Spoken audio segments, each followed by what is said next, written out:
of Defense. Dana Stroll is the Deputy Assistant Secretary of Defense for the Middle East. She also, in this biography, she has also worked for the U.S. State Department and as an expert at a U.S. embassy overseas. So she represents the U.S. government, and she is the one that said the sanctions and the U.S. occupation of eastern Syria are there to make the Syrian population suffer. This war has turned Syria into rubble, and this is a good way the U.S. can keep it rubble until Syria does what the U.S. tells them to do. This is her. Let's listen. In 2019, this is what she said. The United States still had compelling forms of leverage on the table to shape an outcome that was more conducive and protective of U.S. interests. And we identified four.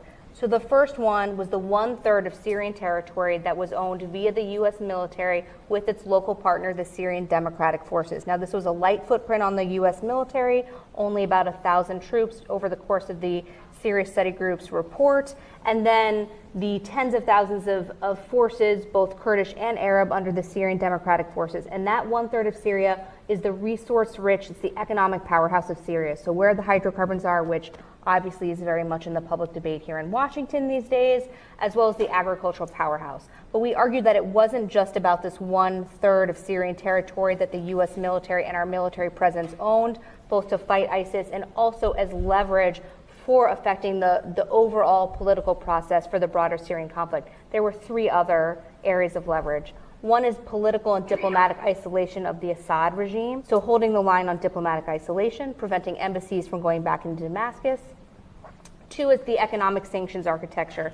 So some of this is part of the maximum pressure campaign of the Trump administration on Iran, but there's a whole suite of both executive and congressional sanctions on Syria and Bashar al-Assad, both for human rights abuses in Syria and to the backers of Assad for their activities in support of him in Syria.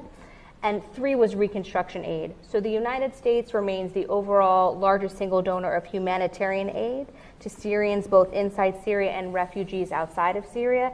And there was some stabilization assistance in the part of Syria that was liberated from ISIS and controlled via the Syrian Democratic Forces in northern eastern Syria. The rest of Syria, though, is rubble.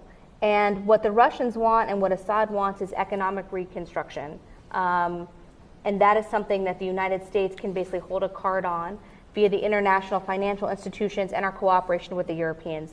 So we argued that absent behavioral changes by the Assad regime, we should hold the line on preventing reconstruction aid and technical expertise from going back into Syria.